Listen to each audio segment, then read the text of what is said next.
Does your bass sound like this? You are making 3 mistakes and let me show you in 2 minutes. Number 1, most overlooked mistake. Your sub bass shouldn't have plucky envelopes like this. We feel the sub on our bodies. A plug like this is hard to feel here. Solution. Increase the sustain quite a bit. Add a bit release but click on the mono. And if you like that, you can bring the random to 1 too. Problem. Now top end also gets sustained. We don't want that. Bring the cutoff.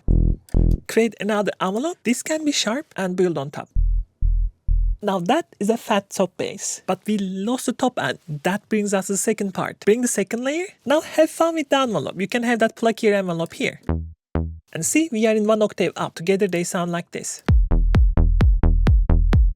Now I can open that sub slightly more. Hell yeah. And then number 3 is gluing them together. Adjust the volumes.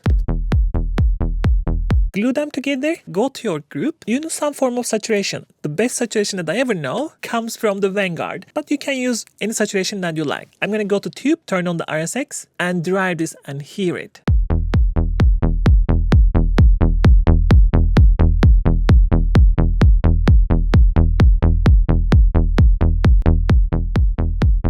Without, with. If you like, you can even bring in subtle bass compression here. I'm gonna go for the bass. And finally readjust my volumes one more time. Together.